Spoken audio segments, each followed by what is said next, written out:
Ini Mandiri Tower. Lalu kita untuk gudang kita ada di Pergudangan Miami. Ini untuk sektor customer kita, jadi kita sudah banyak supply ke berbagai macam customer. Di sini ada berbagai sektor, ada di government, ada di balai-balai, di badan POM, BRIN, dan lain sebagainya. Lalu ada di universitas, mulai dari yang negeri sampai yang swasta, sudah banyak menggunakan produk dari PT Infinity. Lalu dari eh, sektor testing lab juga banyak menggunakan produk kami, juga dari private sector. Jadi di berbagai macam industri juga banyak menggunakan produk-produk dari PT Infinity. Ini adalah prinsipal kami. Jadi untuk brand-brand yang kami supply, di sini ada Eppendorf, ada Vazyme, lalu ada Labnet, Lab Bubble, Excella, Curiosis, Eco, Calibre, PHCBI, Boxun, Shanghai Zichu, dan Rensure. Untuk range produk kita dari brand Eppendorf, ini ada beberapa produk. Di sini ada manual liquid handling, ada pipette, ada bottle dispenser, buret, dan lain sebagainya. Lalu ada laboratory consumable, lalu ada centrifuge, konsentrator, ada automated pipetting, ada bioproses juga, ada PCR untuk kita juga ada di freezer di suhu -80, lalu ada temperatur control and mixing, ada inkubator shaker dan CO2 inkubator. Lalu ini adalah sister company dari Eppendorf untuk spesialis di consumable. Jadi ada tips, tube, dan PCR consumable. Lalu ini dari Calibre, ada untuk file manipulation, di sini ada operator dan micro manipulator. Lalu untuk Labnet ada beberapa produk, di sini ada hot plate, vortex, gel elektroforesis, shaker, gel dock, water bath, shaker, lalu ada spin down juga. Lalu ada lab bubble, ini untuk safety cabinet portable, ada beberapa tipe, ada safety bubble, PCR clean air bubble, glove bubble, PCR still air bubble. Lalu kita juga ada mikroskop, jadi ini adalah two-in-one mikroskop, jadi mikroskop hybrid untuk upright dan inverted. Di sini ada beberapa tipe, di sini ada rebel, revolve, revolution, dan confocal. Lalu kita juga ada untuk lifestyle imaging. Di sini ada beberapa tipe dari yang paling kecil sampai yang untuk fitur lengkapnya di Celloger Pro. Jadi ada yang nano, mini, mini plus, bisa juga untuk stack. Lalu kita juga ada automatic cell counter, tipenya adalah Fastcopy B. Lalu untuk Boxun, di sini ada general product untuk supporting berbagai macam laboratorium, ada drying oven, water bath, autoclave, dan lain sebagainya. Lalu ada Shanghai Zichu, ini juga untuk mensupport kegiatan di lab, ada inkubator, orbital shaker, spiratory funnel shaker, dan lain sebagainya. Lalu kita juga ada untuk Vazyme, di sini untuk reagent and kits molekuler, untuk NGS library preparation juga ada, lalu ada untuk cell dan protein research reagent. Dia juga tersedia untuk lab consumable, ada nucleic acid extraction reagent, lalu ada reagent untuk biomedicine juga. Lalu untuk instrumen dari Vazyme ini ada real-time PCR di tipe FMR 5, lalu ada juga untuk mesin ekstraksi di FNP 32P. Nah, lalu ini yang akan mensupport webinar kita hari ini ada dari Rensure Scientific. Dia ada untuk alat digital PCR, jadi ada dua instrumen di sini untuk PCR amplifying apparatus dan biochip scanner. Lalu dari PHCBI ini under Panasonic Group ada support untuk biomedical freezer dan pharmaceutical refrigerator. Untuk setiap produk kami, kita ada garansi 1 tahun, kita free juga 1 tahun untuk preventive maintenance, dan kita garansi respon 24 jam untuk sales. Kita juga support untuk scientific and locationnya di user, jadi bisa on-site. Jadi untuk misalkan untuk training dari produk-produk kita, kita bisa support. Lalu kita juga support untuk service, untuk teknisi kita sudah melakukan training untuk di prinsipal kita, jadi kita support untuk service untuk semua produk kita dan untuk spare part juga kita tersedia. Kita juga bisa in-house training untuk update skill dari user, untuk penggunaan pipette, centrifuge, dan lain sebagainya. Lalu untuk sosial media kita ada Facebook, ada website, dan ada Instagram juga dan lain sebagainya. Untuk informasi lebih lanjut bisa menghubungi kita melalui website dan sosial media Peta Infinity lainnya. Terima kasih. Saya kembalikan ke moderator.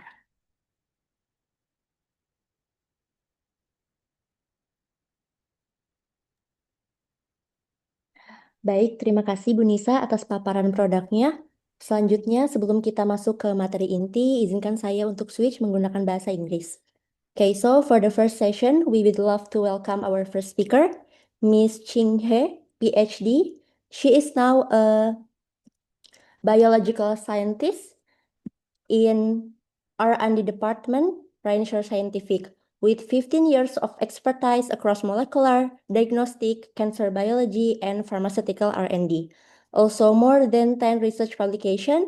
She will be talking about what clinicians need to know when it comes to digital PCR for biopsy companion diagnosis.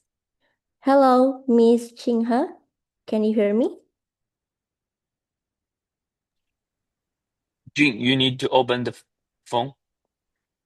Hello, Miss Chinghe.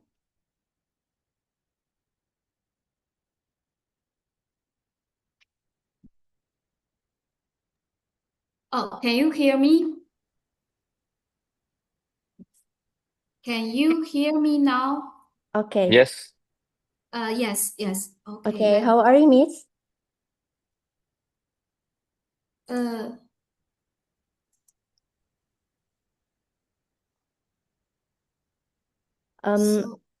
Okay, maybe I think let's move to the next agenda, which is presentation for your material. Without any further ado, for the next 30 minutes, the Zoom is yours. okay, so can you see the screen? So my name is Jing He, and I'm from the Research and Development Department at Rensure Scientific. So today I'd like to introduce the digital PCR solution for liquid biopsy. Liquid biopsy let us analyze tumor DNA from a simple blood draw, and the digital PCR is a technology that makes that analysis accurate enough to actually trust in a clinical setting. So let's get started. So why does digital PCR matters to your patients? The short answer is it gives you information you simply can't get from any other way. Think about these four things. The first, earlier detection. We are talking about catching molecular signs of relapsing weeks or months earlier before a CT scan would show anything. Second, treatment section. Instead of sending patients for repeat invasion biopsy, we can identify actionable mutation detection from blood. Third, therapy monitoring. You can track whether a treatment is actually working in a real time and catching resistance earlier. And fourth, non-invasive. So just a blood draw for patients who are already going through a lot, that matters a lot. Liquid biopsy powered by digital PCR isn't a replacement for everything you do. It just helps you make better decisions and faster. So let's quickly explain how digital PCR is different from what you might already doing. So for traditional PCR, it just tell you yes or no. It's not enough. And for the second generation real-time PCR, it can estimate how much mutation is there, but it start losing accuracy when levels drop below 1%. And in liquid biopsy, that's exactly the range that we are working in. So digital PCR take a complete different approach.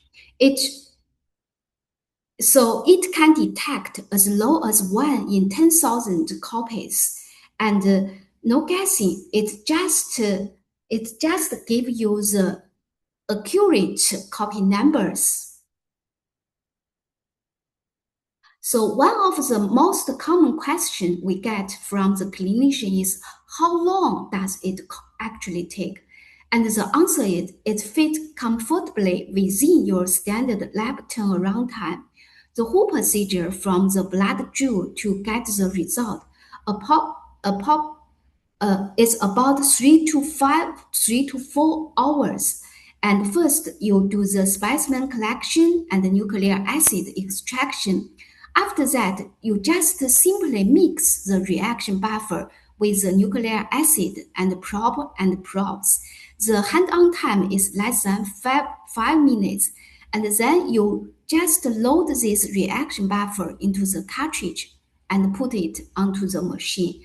The procedure for the PCR amplification and data analysis is around 2.5 hours. So here's how the magic happened. We just divided the 20 microliter reaction buffer into 20,000 droplets, and each droplet can independently do the PCR amplification. At the end of the PCR amplification, we collect the fluorescent from each droplet, and the droplet with fluorescent we labeled it as 1, like positive, and the droplet without fluorescent we labeled it as negative, as 0. So we call it digital PCR. And we use a Poisson distribution to calculate the concentration to get the absolute quantification of the target. So partition gave us 2 huge advantages: the concentration effort and the enrichment effort. The concentration effort can reduce the reaction volume, so we can effectively boost the concentration of your target.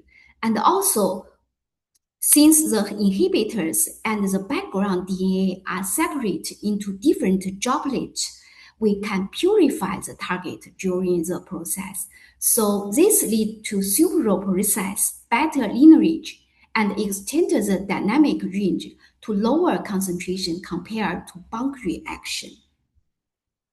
So right now, our company has two generation digital PCR machines. The first we called DropDX series. In this series, we have 2 machines. One machine for the droplet generation and PCR amplification, the other machine for the fluorescent collection and data analysis. And the second generation we called RS32. This is an all-in-one integrated system, so we can detect up to 32 samples simultaneously, and we can provide up to 7 different fluorescent channels according to different models. So look close at this DropDX system. So you can see that this system, we can detect from 16 to 32 samples simultaneously, and the fluorescent collection is a separate machine. It can do the fluorescent reading and also data analysis.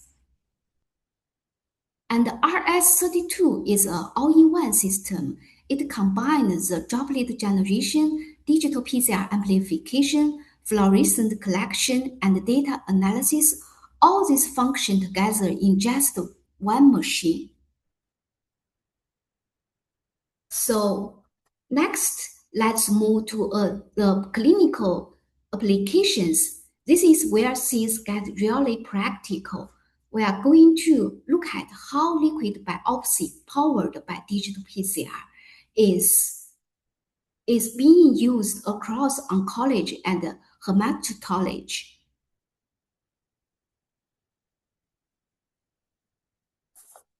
So liquid biopsy fits in a patient cancer journey, and what's powerful here is that it's not just useful at one point, it's useful at every point.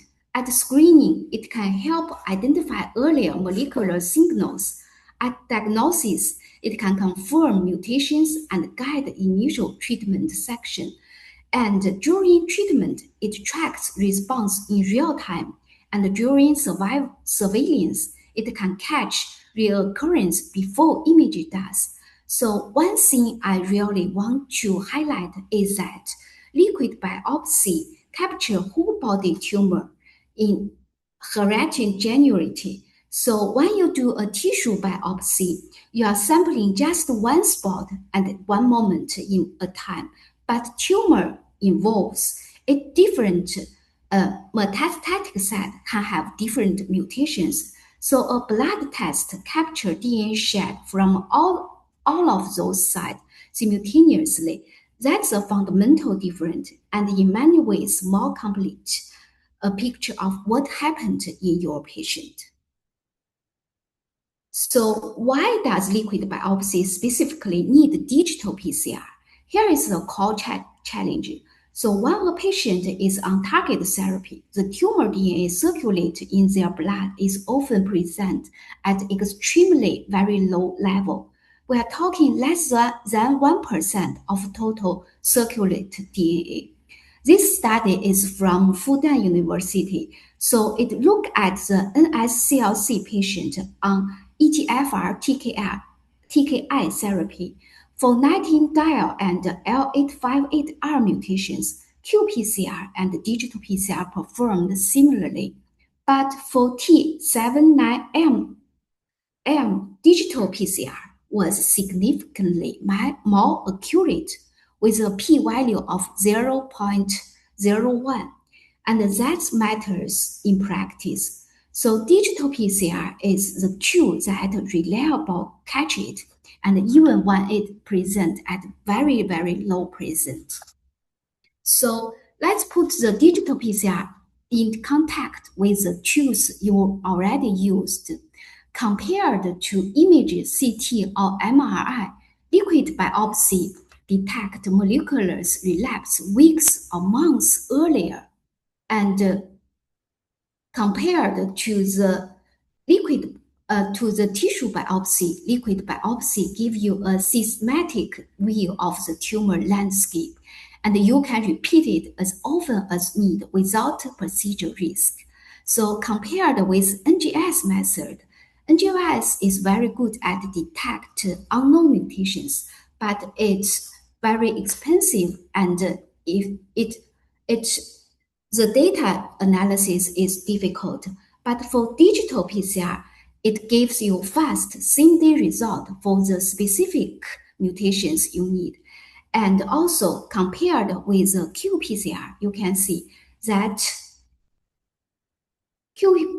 digital PCR is more sensitive at lower mutation frequency, which is exactly what where liquid biopsy operates. So each tool has its places, but digital PCR fills a gap that none of others can. So right now, let's talk about CML for BCR-ABL. The BCR-ABL is the defining molecular markers of CML. For hematologists managing CML patients, monitoring transcript level is now the standard of care. And the CML patient, so the depth of that monitoring determines which patient can safely stop the target therapy. So right now, the WHO, NCCN, and European Leukemia, they all recommend MR5 is a safe point to stop the therapy. So, but for qPCR, it can only detect MR4. Below MR4, the results become indeterminate. So we are left with a gap right at the decision point that matters most. Digital PCR closes that gap. It can reliably detect down to MR5 from a blood sample. So you do not need to collect bone marrow biopsy. And that means that you can take the treatment-free remission decision with confidence based on real data. So this is our company's BCR-ABL P210 fusion gene detection kit. In this kit, you can see that we we test the value across 10,000 folder dynamic range from 50% down to 0.001%. And so in this deep remission, that the single assay gives you the reliable, actionable number at every stage. So we use the WHO standard to do the comparison, and we have very good correlation. And for this kit, I want to see more. So right now we have a different kit for, like, we can detect 2p210 fusion gene mutation, and also we can detect p190 and p230 fusion genes too. And also we have this one-step detection kit. We have two-step detection kit too. And for the similar for the MYD88 mutation detection kit, we compared this kit with RT-PCR method. So you can see we got a more positive result than qPCR method, and which means digital PCR method is more sensitive than qPCR method.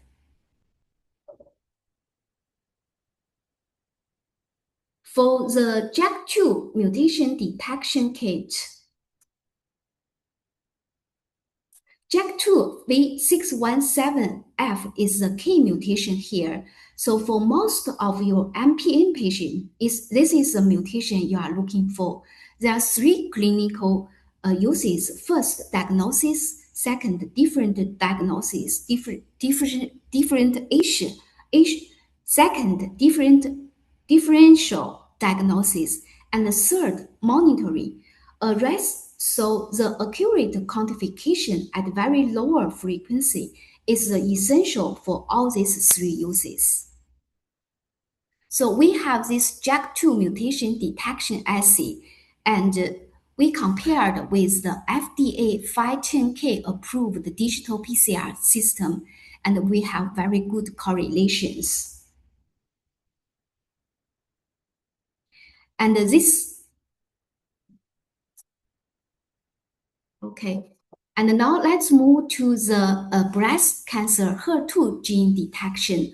HER2 status is one of the most consequent test result in oncology. It determines whether a patient gets a HER2 targeted therapy that can significantly extend the survivals of the patient. And the current standard is IHC with FISH reflect for equivocal 2+ cases that reflect step at time, cost, and tissue requirement. And IHC scoring at the 2+ threshold is subjective. So for different pathologists can read the same slide with different results.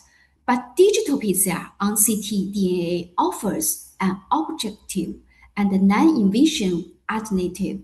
It measures HER2 copy number directly from blood and with no interoperability. So this is especially valuable at disease progressing, where the repeat tissue biopsy may not be feasible. So due to metastatic site, and also due to the patient status. So when you cannot get the tissue biopsy, you can use liquid biopsy and use digital PCR. The concordance between HER2 gene amplification detected in ctDNA is 91%, and the matched tissue IHC FISH result for a blood test. That's a clinical meaningful level of agreement. Think about what that means in practical. When a patient progressed and you can't get a tissue biopsy, at that situation, you can use the digital PCR and get the result. And the 91% concordance give you a reliable basis for making the therapeutic decisions. But here, actually, an even more interesting findings. So in a study of 78 patients, plasma-based HER2 test, they identified more HER2 amplified cases than tissue biopsies, which means that due to tumor heterogeneity, the blood captured DNA from all metastatic sites, not just from one site. And so liquid biopsy doesn't just replicate tissue tests. In some cases, it actually catches more. This slide shows validated data from a study of 39 breast cancer cases. So digital PCR correctly classify every single one for 10 HER2 positive and 29 HER2 negative. So in complete agreement with IHC and FISH result, that's 100 positive and negative concordance. What makes this particularly valuable is the objectivity. So the IHC result, especially at the 2+ equivocal threshold, depend on pathologist reading the slide, but digital PCR gives you the copy number ratio that's fully objective and reproducible. There's also plasma data shows 73 sensitivity and 93 specificity. The higher specificity is especially important. It means very few false positive, and which matters because a false positive HER2 result may lead to unnecessary target therapy. So the data supports digital PCR as a reliable tool and also is a practical tool when tissue sample is not available. So this is our company's HER2 CMV detection assay. You can see the result from the positive control, from the plasma DNA, and also from the FFPE samples. So next, let's move to the breast cancer. PIK3CA is a mutation that directly determines whether your HR positive, HER2 negative advanced breast cancer patient can receive this targeted therapy. So it targets PIK3CA inhibitors. So this medicine already approved by the FDA, and the SOLAR-1 trial data is compelling. So it can extend the median progression-free survival time from 11 months.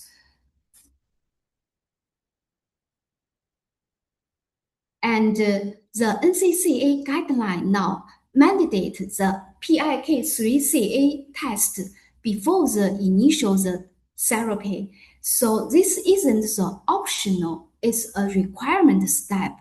But the question is how you test this PIK3CA mutation. So our company has this PIK3CA 11 mutation detection kit. This is a multiplex detection kit. It can detect 11 different mutations in 4 wells. So compared with the qPCR method, qPCR required 6 tubes to detect 11 targets for one sample. But for us, we only need 4 wells to do the same thing. So this is a real clinical result from China-Japan Friendship Hospital. We can see the H1047 mutation and E545K mutation and E4542K mutations in patients.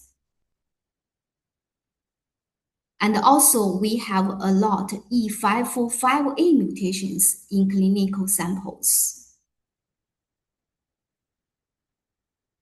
The limit of detection is below 1%.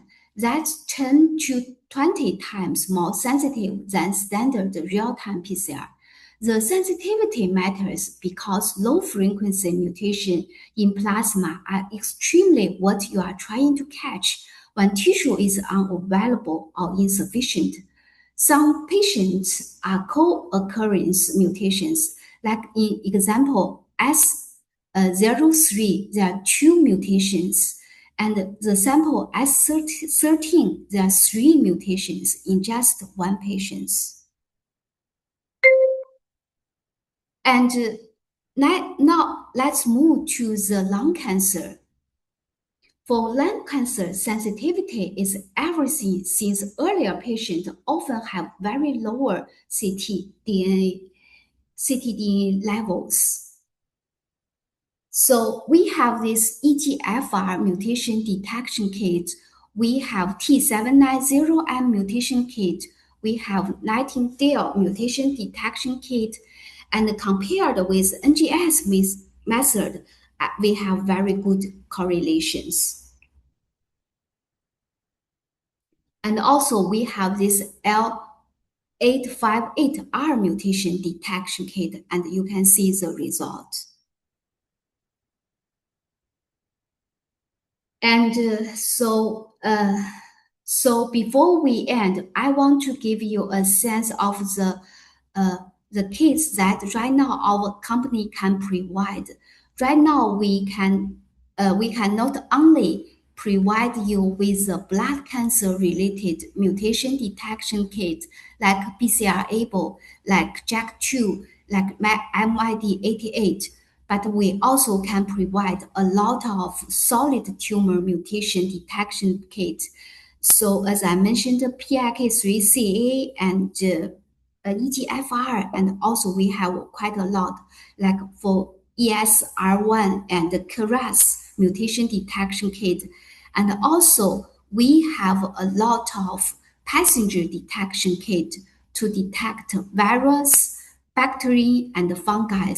We have this sepsis pathogenic microorganism detection kit, and also we have a lot animal disease passenger detection kits too. If you are interested, you can contact us. So let me leave you with these key takeaways. Digital PCR is not a future technology. It's available now and is clinical validated and is already being used in leading cancer centers to make better treatment decisions. So it gives you sensitivity that standard real-time PCR can't match, and also objectivity that IHC can't provide, and the speed that NGS can't deliver. So if we'd like to talk with you about how REASSURE platform could fit into your life and your practice, so please feel free to reach out.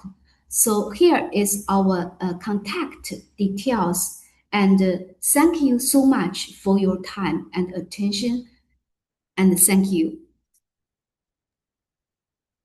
Okay, thank you so much, Ms. Ching He, for the insightful presentation. And right now, we're moving on to the next session, which is Q&A session. For the participant, you can use the chat box to type your question, or you can unmute the mic if you like to ask directly.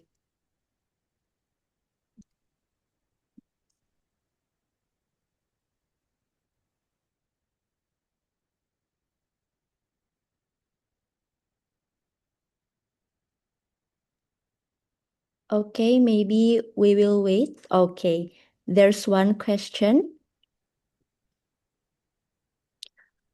Oh, there's the question. Okay, I will read the first one. Warm greetings from Indonesia. My name is Dave, a fresh graduate. I have some question for Dr. Ching He regarding liquid biopsy. Is it right to assume the small amount of ctDNA is a form of cfDNA? If so, how does one achieve the ideal discrimination or testing from normal cfDNA?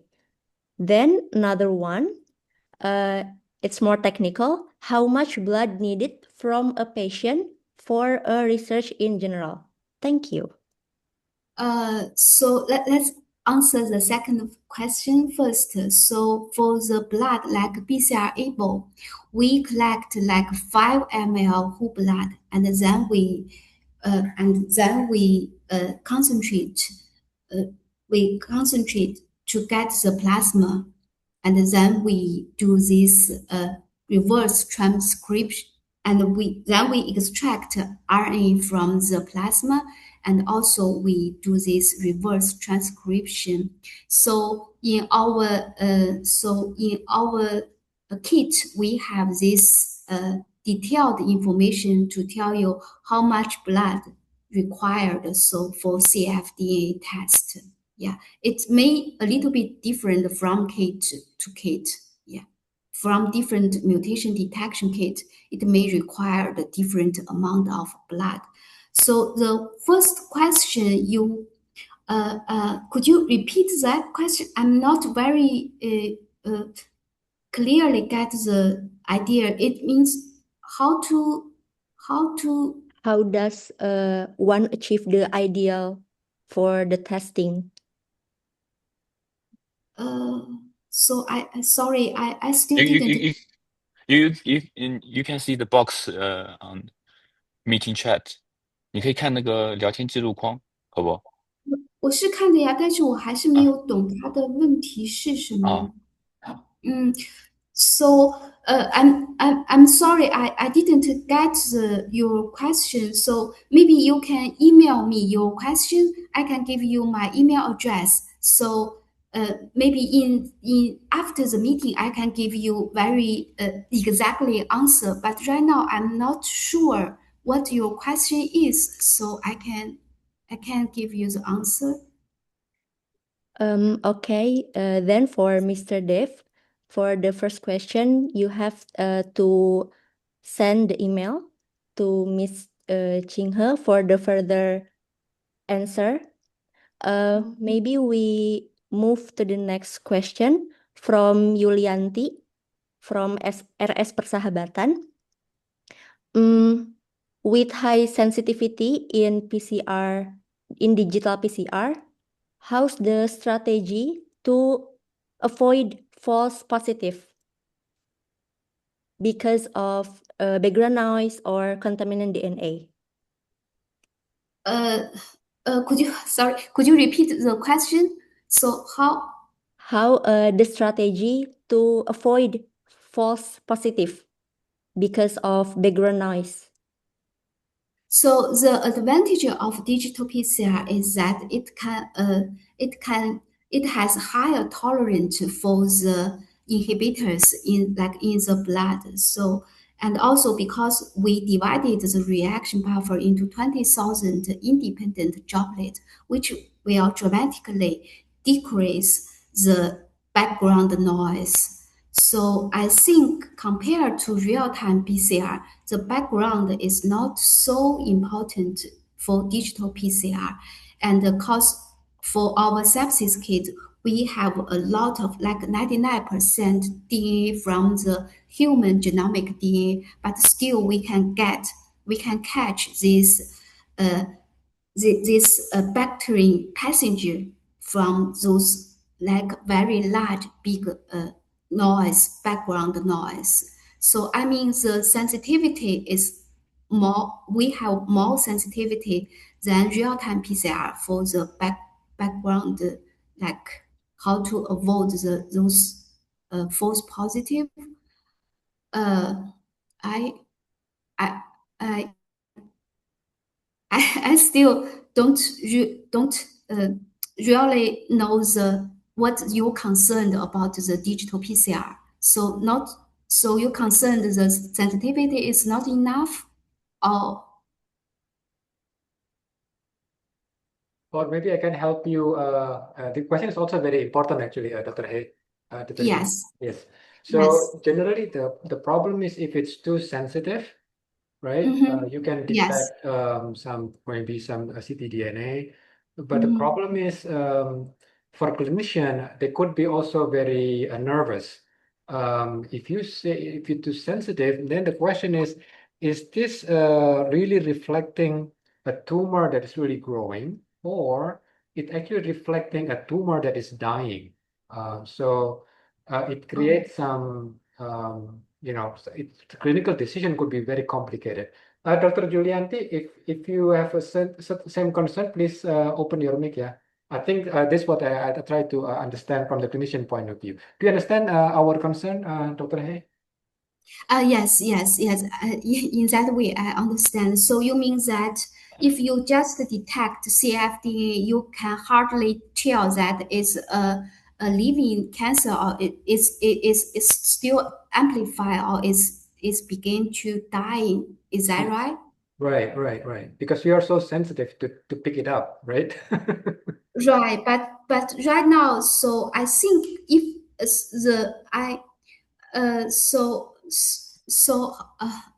I don't know how to answer this question, but for my opinion, I think if you can get for in my opinion that for the advantage of digital PCR is that it can use the liquid biopsy samples, which also means you can do the long-term monitoring. You are not just that take one time. You can do the long time, like one per like for the CML patient, for the BCR-ABL, they detect BCR-ABL mutation every 3 months, right? So you can get this dynamic data. So at that point, it may help you to it may help the physicians to determine that your tumor status, right? So at one point, it may hard to tell, but you have different time stage data, so it may help you to determine with the true status of the tumor. Right. So, Dr. Hay, this is actually a very good point when you mentioned about CML, chronic myeloid leukemia. I think for everybody in the room, just to give you some context, what Dr. Hay is actually saying, it is really depending on the context of the disease. So, for chronic myeloid leukemia, Dr. Hay correctly pointed out that it's very important to have a very sensitive ability to detect this residual BCR-ABL, because BCR-ABL is actually the driving oncogene in leukemia. So currently, all these patients, they have to drink the drug. They have to take the drug every day, until through their lifetime. But that taking a drug could be, very inconvenient. So they are thinking, can I just get off the drug, right? So that's Yeah. why if you want to get off the drug, you have to make sure that in your circulation there is no BCR-ABL at all, right? So that's the question. So that's why the digital PCR is very important, because they're so sensitive to pick it up. And if you can show that you don't get anything, I mean, so clean, then many clinicians are really considering to get off the drug for this patient. So in context of CML, yes, I think the most sensitive you are, you don't worry about what false positive. But in terms of lung cancer, Dr. Hay, it could be because Dr. Julian is from the Persahabatan. Persahabatan is a tertiary hospital in Indonesia, very famous lung hospital in Indonesia. So they also want to do some kind of liquid biopsy. But and of course, the good thing about digital PCR, you can actually quantitate. You can actually have absolute quantification. That's something you cannot do with just NGS or even with the real-time PCR. But then I think to solve this question, I think you probably already alluded earlier. Yes, you have to do it serially. You cannot just take one and then make a decision. You have to Yes. really, yes, doing longitudinally. And I think there should be some clinical trial going on to really, to clarify which one is the noise and which one is the real. And I think, if I'm not mistaken, you start taking this seriously if you see a trend of increasing. But if it turns out that you probably have, the next month or the next year, the signal is not there, then you probably it's safe to say that you're cancer free. I think it's not just one point in taking the measurement, but yes, you have to do it several times. And unfortunately, I don't think there's actually a guideline yet. So I probably still trials are still going on. I think that's my understanding. Yeah, thank you. Yeah, you're welcome, Dr. Hay. Dr. Mm. Julianti, I mean, is it really solve the issues? I mean, is it okay?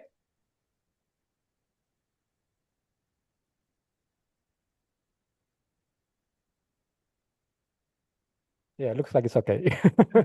Thank you so much, Dr. Okay. Hay. I don't mean to interject, but I think what you raise a very interesting issues, however. Thank you.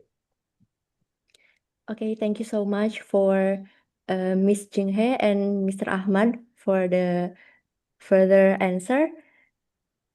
Maybe we will open one last question for this session.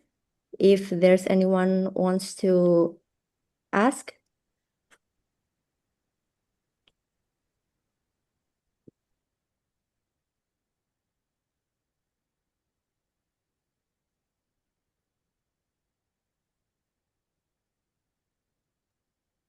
Okay, maybe we will wait for 1 minute if there's anyone want to ask question for this session.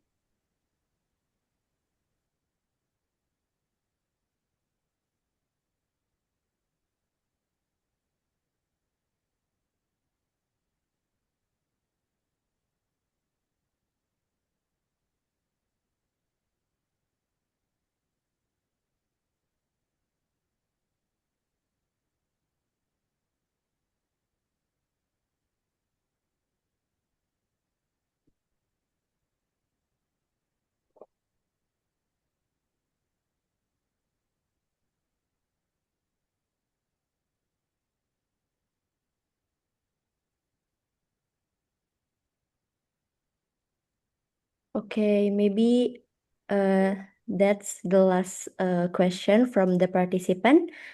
And we move to next session. Thank you so much, Ms. Jinghe, for answering all the questions. And there will be the end of the Q&A session, and we appreciate all for the participant and enthusiasm. And now we would like to invite Ms. Jinghe to receive a certificate of appreciation. The certificate will be given to Ms. Jinghe as a form of dedication and outstanding contribution as a speaker for the knowledge that has been shared today. Thank you so much, Miss. Give me this opportunity. Thank you. Thank you. Maybe we will begin the photo session for this session on my count. Okay. 3, 2, 1. Okay. Another pause, maybe. Okay, 3, 2, 1. Okay, thank you so much, Miss. Thank you. Baik, berikutnya yaitu sesi pematerian kedua yang akan saya pandu menggunakan bahasa Indonesia. Sebelum itu, saya ingin memperkenalkan terlebih dahulu speaker kedua kita pada pagi hari ini. Beliau adalah Bapak Ahmad Rusdan Handoyo Utomo, PhD. Beliau merupakan periset sekaligus dosen di Fakultas Kedokteran Universitas Yarsi. Dengan pengalaman beliau sebagai senior consultant di R&D Department Darmais National Cancer Center, lalu di Laboratorium Klinik Sito, dan di Kalbegenomic InnoLab Laboratory, juga telah mempublikasi lebih dari 25 publikasi riset yang relevan dengan topik kita kali ini, juga ada buku dan juga paten.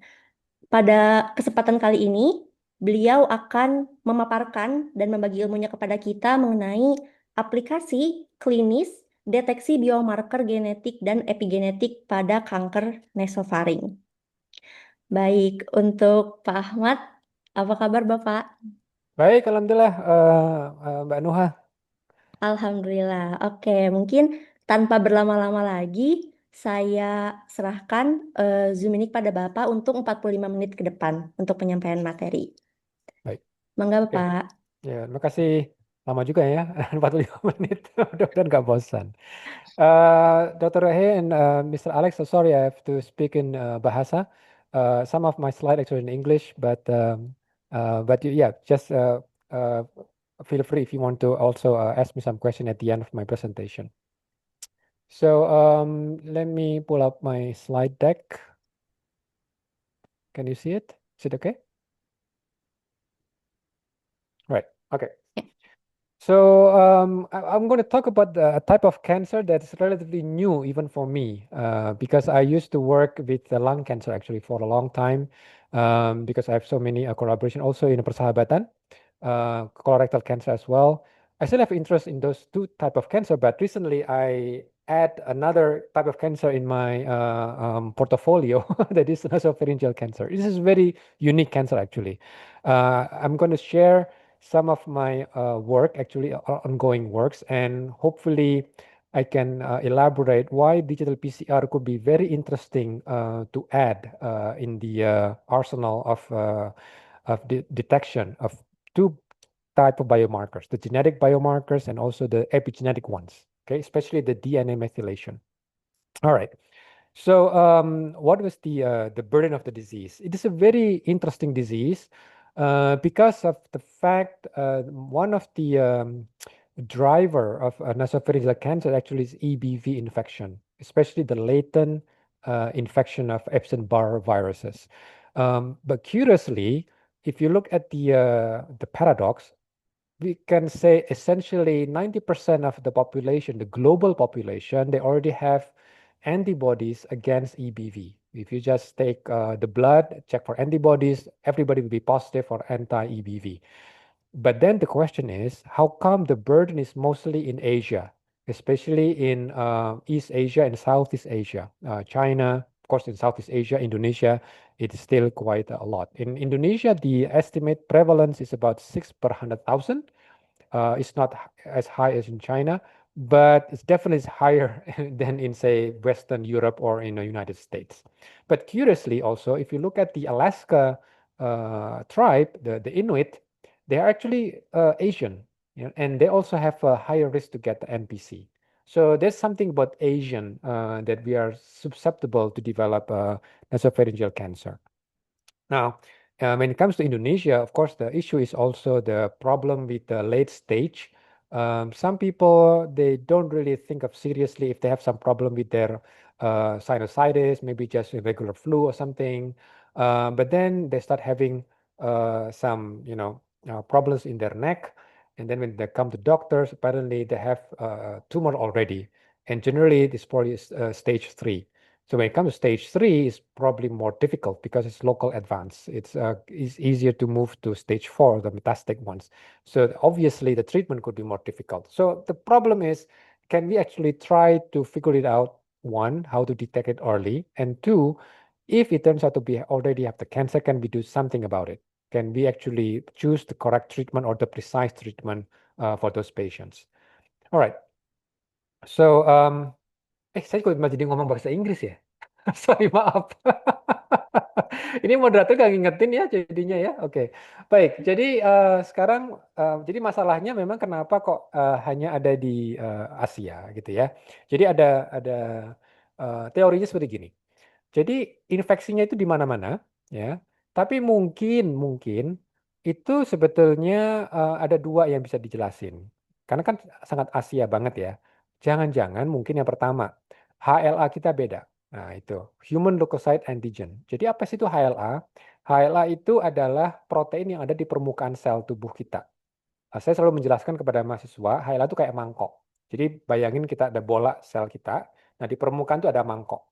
Mangkok itu namanya HLA. Nah, si mangkok ini tujuannya apa sih? Kenapa harus ada mangkok? Karena dia adalah tempat untuk naruh bakso gitu. Apa itu baksonya? Baksonya itu peptida atau potongan-potongan protein dari segala macam protein yang ada dalam sel, termasuk protein si virus. Nah, bayangin nih, kalau mangkoknya nggak bisa pegang baksonya dengan tepat, kan bakso jatuh kan? Berarti nanti nggak kelihatan tuh oleh siapa, karena nanti ini kompleks antara mangkok sama bakso ini dikenali sama sel T, jadi sel imun gitu. Jadi kalau baksonya nggak kelihatan, ya sel T nggak bisa ngapa-ngapain, gitu, ya kan? Nah, maka kalau baksonya sama mangkok bisa bisa kenceng nih pegangannya nih, nanti bisa ketahuan. Jadi bisa dibayangkan, jangan-jangan HLA orang Asia ini, ya mangkok tadi itu dan bakso itu adalah potongan dari si EBV itu memang agak beda gitu. Jadi kalau misalnya orang-orang Kaukasia gitu ya, baksonya apa namanya bukan baksonya, tapi mangkoknya itu bagus banget.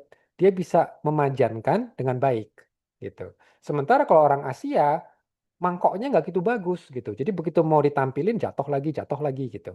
Mungkin seperti itu kira-kira mudahnya. Jadi satu dari variasi bentuk mangkoknya atau bentuk dari HLA, Human Leukocyte Antigen. Oke. Atau itu bisa variasi dari si mangkok atau juga mungkin variasi dari si virusnya.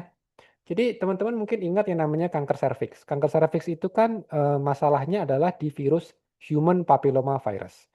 Di dunia ini ada ratusan HPV, oke? Tapi mayoritas HPV itu nggak bikin kanker serviks.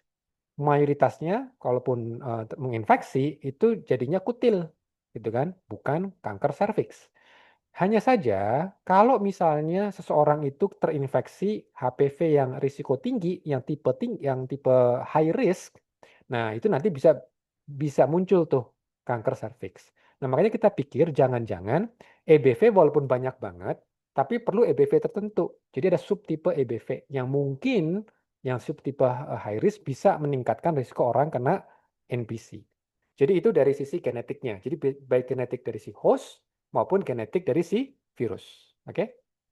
Nah, em, jadi itu yang kita apa namanya kita bayangkan. Jadi emang masalahnya juga dan yang terakhir tantangannya si virus ini itu dia bisa ngumpet di dalam sel.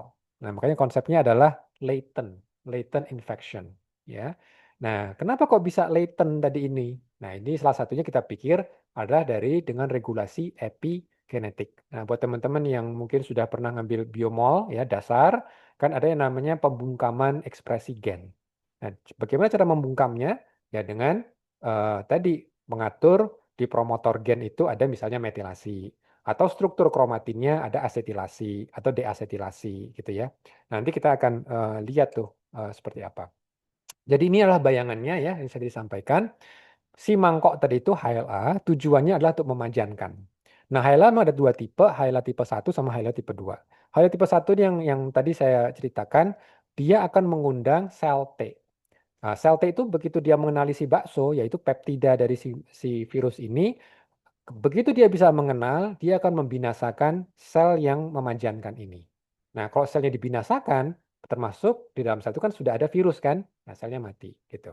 Atau yang tipe 2, jadi highlight tipe 2 itu dia akan mengundang sel T yang namanya CD4 positif. Kalau ini kan CD8 positif, cytotoxic T cell. Kalau ini yang helper T cell. Kalau helper T cell dia agak lebih kompleks, dia akan mengundang juga nanti sel B untuk buat antibody gitu ya. Nah, makanya kaitannya adalah dari variasi dari si HLA atau mungkin nanti variasi dari si bakso, bukan si bakso, si EBV gitu ya. Makanya di sini sekarang sudah ada juga penelitian di Cina, mereka mau melihat memang pertanyaannya nggak semua orang Cina itu juga kena kanker nasofaring kan gitu. Walaupun memang kejadiannya banyak di Cina, tapi nggak berarti semuanya pasti kena kanker nasofaring, enggak. Bahwa ternyata di dalam populasi itu juga ada variasi HLA-nya. Makanya mereka berpikir harus dua-duanya kita lihat. Apakah ada variasi HLA-nya, juga apakah ada variasi di si virusnya, jadi apa namanya EBV. Makanya kalau kita lihat di panel yang bawah terakhir itu ada dua asosiasi yang penting. Apakah dia seorang memiliki risiko HLA varian tertentu, apakah dia juga memiliki EBV yang varian tertentu. Dua harus ketemu. Kalau dua-duanya ketemu, langsung risikonya tinggi banget. Gitu. Nah, ini yang menjadi proyek kami juga di DRC. Kebetulan salah satu dosen kami adalah dosen dokter THT, spesialis onko, THT onko. Jadi mereka juga ingin tahu nih, kira-kira mekanisme ini seperti ini juga tidak? Karena sama sekali di Indonesia belum ada nih cerita EBV seperti apa yang ada di Indonesia antara pasien KNF dengan yang di populasi yang tanda kutip populasi normal atau populasi sehat. Oke. Nah, tadi saya cerita si EBV ini kan bisa ngumpet. Jadi begitu dia masuk, dia bisa ngumpet. Ngumpet itu maksudnya apa? Jadi DNA lah DNA ya. Jadi kalau misalnya virus masuk ke dalam sel kita dan DNA-nya terpapar, itu sel kita melihat DNA ya seperti DNA biasa aja. Begitu DNA-nya masuk, dia akan berusaha mentranskripsi, mentranslasi. Jadi si protein virus juga akan terproduksi. Oke. Nah, kalau protein si virus terproduksi, apa yang terjadi? Berarti kan nanti dicacah tuh oleh sel. Nanti kan potongannya tadi itu akan dipajankan. Baksonya tadi itu, potongan tadi itu namanya si bakso tadi itu akan dipajankan ke HLA. Nah, kalau akhirnya bisa dipajankan, kan berarti ketahuan kan? Nah, gimana caranya supaya dia nggak ketahuan, supaya si protein si virus tadi nggak ketahuan. Nah, berarti dibungkam caranya. Maka yang menarik adalah genom si EBV tadi itu, begitu dia masuk, dia pengen bisa nggak gimana caranya supaya genom saya dibungkam, supaya nggak ketahuan. Karena begitu nanti kalau misalnya nggak dibungkam, berarti kan nanti protein virus akan muncul kan gitu. Nah, caranya dia men-hijack, membajak sistem metilasi manusia. Jadi manusia itu punya komponen protein yang namanya DNA metiltransferase yang kerjaannya adalah memberikan gugus metil gitu. Nah, jadi itu memang dalam apa namanya di sel manusia itu kan genom kita kan semua sama ya. Mau sel jantung, sel otot, sel nasofaring, segala macam, sel mata gitu kan. Itu kan DNA-nya sama semua kan. Tapi kalau DNA-nya sama semua, kenapa kok ada spesialisasi gitu? Misalnya jantung ada mata. Walaupun genom di mata sama genom di jantung sama, tapi kan kebutuhan mata untuk menangkap cahaya, bukan untuk kontraksi kan. Nah, makanya gen yang mengekspresikan untuk kontraksi di mata itu dibungkam. Nah, sementara kalau di jantung dia perlu kontraksi, maka protein yang menyandi untuk penangkapan cahaya itu dibungkam gitu. Jadi sistem itu yang memetilasi itu memang diperlukan oleh sel normal. Nah, sistem ini yang dibaca oleh EBV. Jadi dia ingin supaya dia dibungkam juga, supaya nggak ketahuan gitu. Nah, selama dia nggak ketahuan, berarti dia bisa laten. Nah, ada satu titik tertentu dia bisa nyalah lagi. Nah, nyalah lagi itu jadi isu gitu. Jadi di sini adalah topik yang kedua. Kalau tadi mengenai genetik, baik si variasi host maupun si virus, tapi juga mungkin nanti dari sisi apa namanya pembungkamannya, silencingnya. Apalagi teman-teman yang pernah ngambil Cancer 101 akan paham bahwa ada namanya dua kelas yang penting dalam munculnya cancer, tumor suppressor gene dan oncogene. Nah, tumor suppressor gene ini gen penekan tumor sangat rentan untuk mengalami metilasi, gitu ya. Oke. Nah, pertanyaannya gimana kita mengkapitalisasi dua biomarker ini, yang sifatnya genetik dan juga yang epigenetik. Nah, ini satu hal yang kita lagi pikirkan, clinical utility, DRC, yaitu pertama untuk screening. Jadi kita fokus kita untuk menemukan mereka yang sehat, gitu kan. Tapi mungkin mereka berisiko tinggi. Jadi secara umum kalau NPC itu secara klasik ya, orang yang suka makan ikan asin misalnya gitu. Walaupun jangan salahkan ikan asinnya ya. Tapi itu secara klasik itu yang sering konsumsi ikan asin biasanya lebih mudah terkena kanker. Itu bukan berarti ada sebab akibat ya, ini namanya asosiasi gitu ya. Oke. Dan juga perokok itu juga itu udah well established juga tuh apa namanya risiko. Makanya bisa nggak kita mulai men-screening dengan cara mudah, yaitu dari swab nasofaring. Nah, yang kedua, nah ini kalau kasusnya mereka udah kena kanker nih. Ini NPC udah jelas pasien KNF. Kira-kira kan tapi standar tuh biasanya radioterapi, kemoterapi gitu kan. Bisa nggak sih burden dari EBV itu, ya banyaknya EBV yang ada di tumor itu bisa menjadi faktor prediktor. Misalnya nih kalau dia banyak banget EBV-nya, oh berarti harus lebih agresif. Tapi kalau dia dikit EBV-nya mungkin nggak gitu agresif. Nah itu yang lagi kita apa namanya kita pikirkan nih. Nah jadi yang pertama kita akan masuk untuk yang non-invasif dulu, gitu ya. Ini sebetulnya terinspirasi masa COVID. Waktu masa COVID dulu itu kan teman-teman mungkin pernah merasakan ya di swab itu. Kan swab yang benar itu bukan cuma di ujungnya hidung kan. Jadi kalau misalnya cuma di ujung hidung itu memang nggak di swab, itu main-main doang gitu kan. Harus masuk ke dalam gitu kan dan diputer. Makanya kalau orangnya nggak meringis, itu berarti belum nyampe misalnya gitu.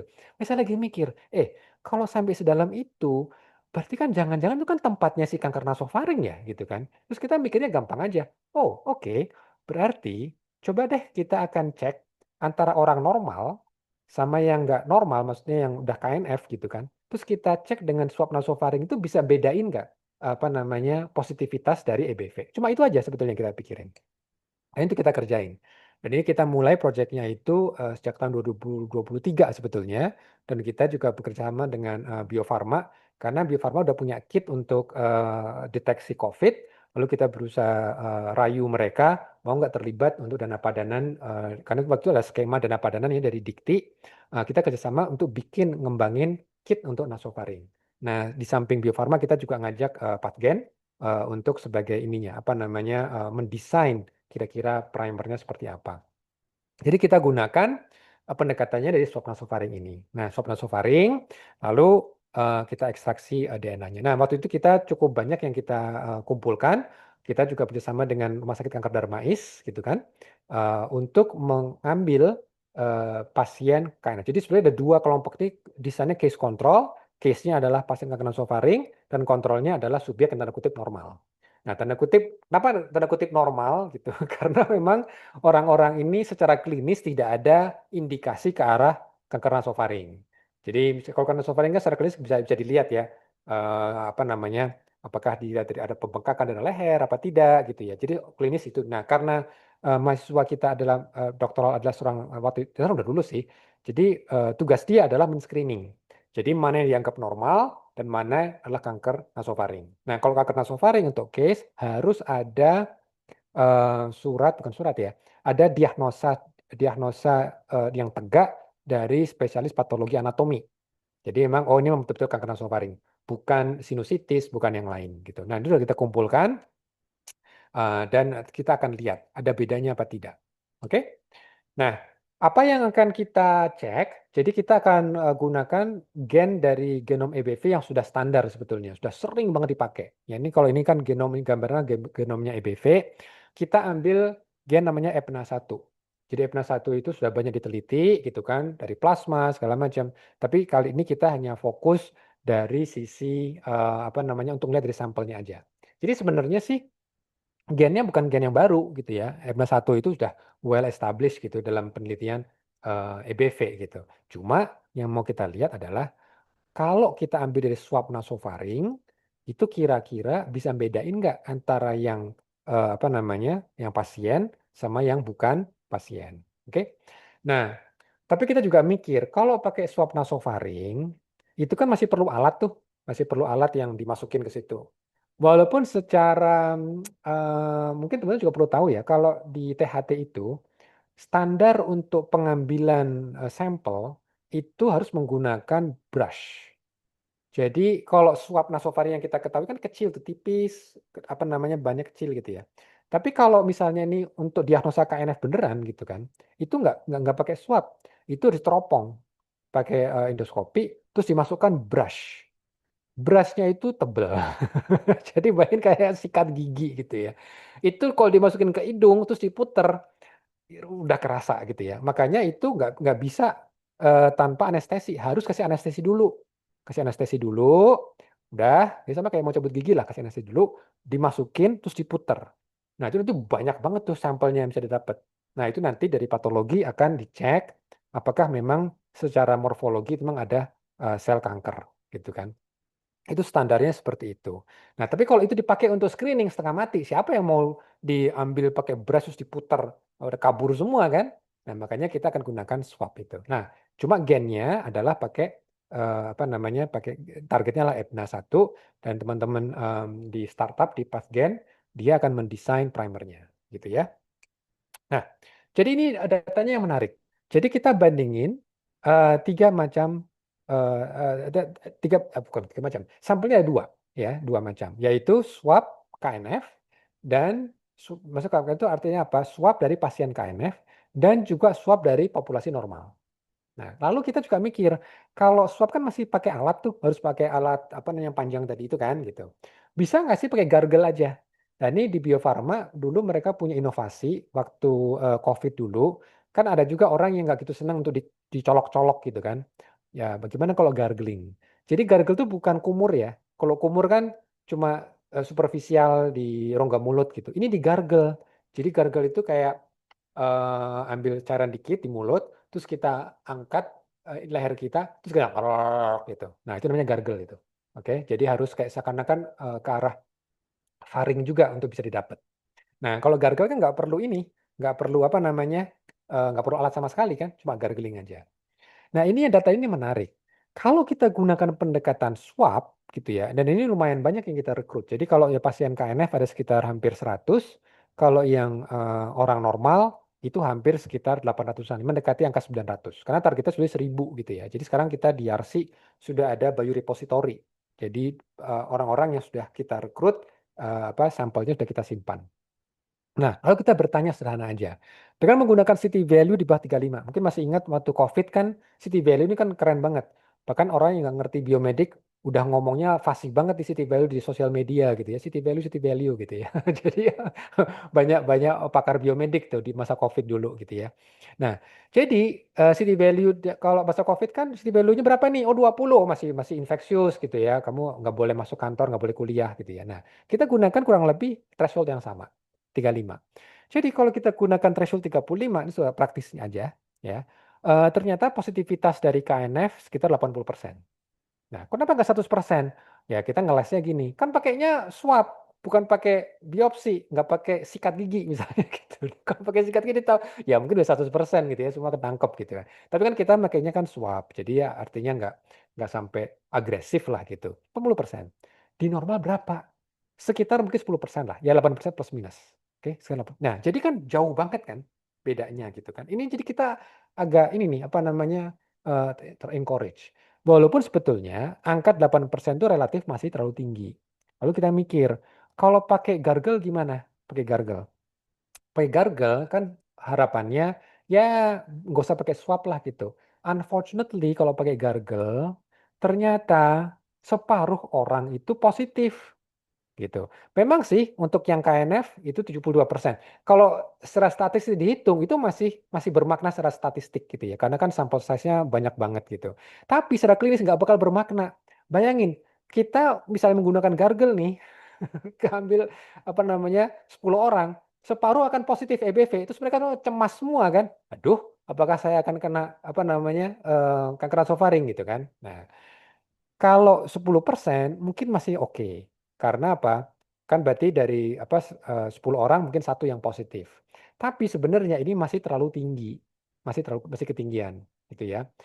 Karena kan kita juga tidak ingin ya dalam screening itu ada menimbulkan kecemasan. Makanya jadi konsep positif palsu, negatif palsu itu memang kita harus balancing. Kita tidak mau terlalu apa namanya spesifik ya. Kalau terlalu spesifik, misalnya kita mau nolkan nih di orang normal, tapi nanti dampaknya kalau orang ini punya KNF beneran kita akan miss gitu. Tapi kita nggak mau terlalu sensitif. Kalau terlalu sensitif artinya apa? Nanti dia tuh sebenarnya nggak akan kena kanker nasofaring, tapi dia terindikasi positif EBV gitu. Jadi kita emang harus balancing. Oke? Nah, jadi itu targetnya. Nah, yang berikutnya kalau epigenetik gimana? Bisa nggak secara epigenetik? Ada metilasi. Nah, ini kalau saya cek dari literatur, misalnya ini saya ambil satu contohnya aja, ada studi di Cina, mereka menggunakan nasopharyngeal swab juga, dan mereka menemukan ada gen yang namanya RAS-F1. RAS-F1 itu juga gen yang cukup lama banget. Artinya metilasi udah di mana-mana. Kolorektal juga ada, gitu kan spesifik. Tapi yang menarik adalah mereka gunakan gen ini ternyata bisa menjadi biomarker yang cukup promising gitu. Nah, oke. Nah, kalau seperti itu kita lagi mikir, bisa nggak sih kita betul-betul mencari selain RAS F1 ada lagi nggak yang lain gitu, ya kan? Untuk discovery gitu. Makanya kita juga mengajukan hibah tahun lalu. Lalu nanti kita mau buat model machine learning-nya.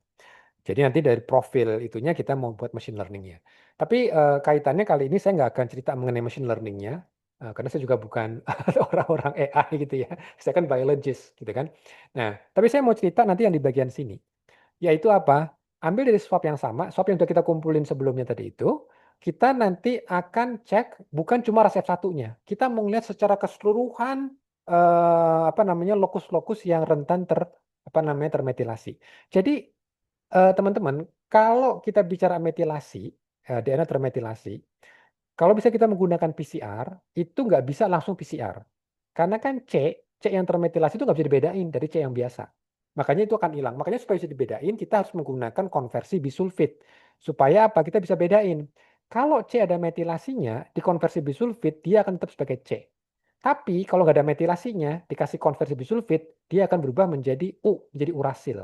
Urasil kan kayak T kan, sehingga nanti primernya bisa kita pisahin gitu. Nah, cuma proses konversi bisulfit itu ngerusak DNA. Jadi kalau kita masukin 100 molekul DNA, kita konversi bisulfit itu separuhnya mungkin akan rusak. Cuma sisanya aja. Nah, padahal kan kita mau mengembangkan teknik non-invasif dari swab. Jadi kalau pakai teknik swab, terus DNA-nya kita bisulfit dulu, itu nanti sayang, banyak yang hilang. Oke, makanya kita gunakan penggunaan nanopore. Nanopore itu NGS yang cukup menarik, karena dia bisa mendeteksi native methylation tanpa konversi bisulfit. Gitu ya, itu uniknya di situ. Makanya ini teknologi yang cukup unik ya, itu dengan arus listrik. Jadi si nanopore itu dia bisa bedain tuh sinyal listrik antara yang C ada metilnya sama C yang biasa itu bisa dibedain gitu ya.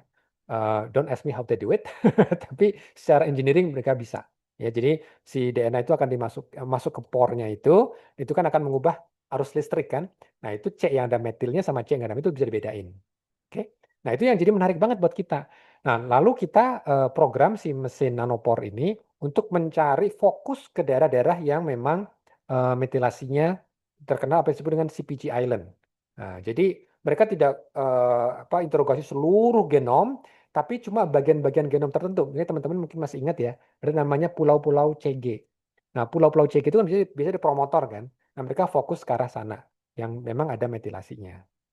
Nah, ini data yang kita lihat, ternyata setelah kita bandingkan nih antara kelompok yang pasien sama kelompok yang bukan pasien. Jadi kelompok yang pasien itu yang warna merah. Jadi yang ini kelompok yang ini kelompok pasien, ini kelompok yang bukan pasien. Jadi dua macam kelompok kita jadiin satu gitu kan.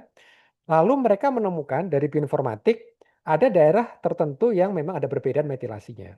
Lalu saya bilang sama teman-teman bioinformatik ini bersama dengan lab GSI ya. Mas, itu tolong deh diliatin ini gen ras F1. Karena ras F1 kan ke literatur ada metilasi berbeda. Oke bos, gitu kan. Nah, lalu dia langsung cek. Nah ini lokasinya. Jadi ini mereka fokus ke lokus ras F1. Ini orientasinya ke kiri. Berarti promotor di ujung kanan. Nah, begitu kita lihat, ini menarik nih. Ini jadi kalau ini cara bacanya sebetulnya angka 0 itu berarti tidak ada metilasi.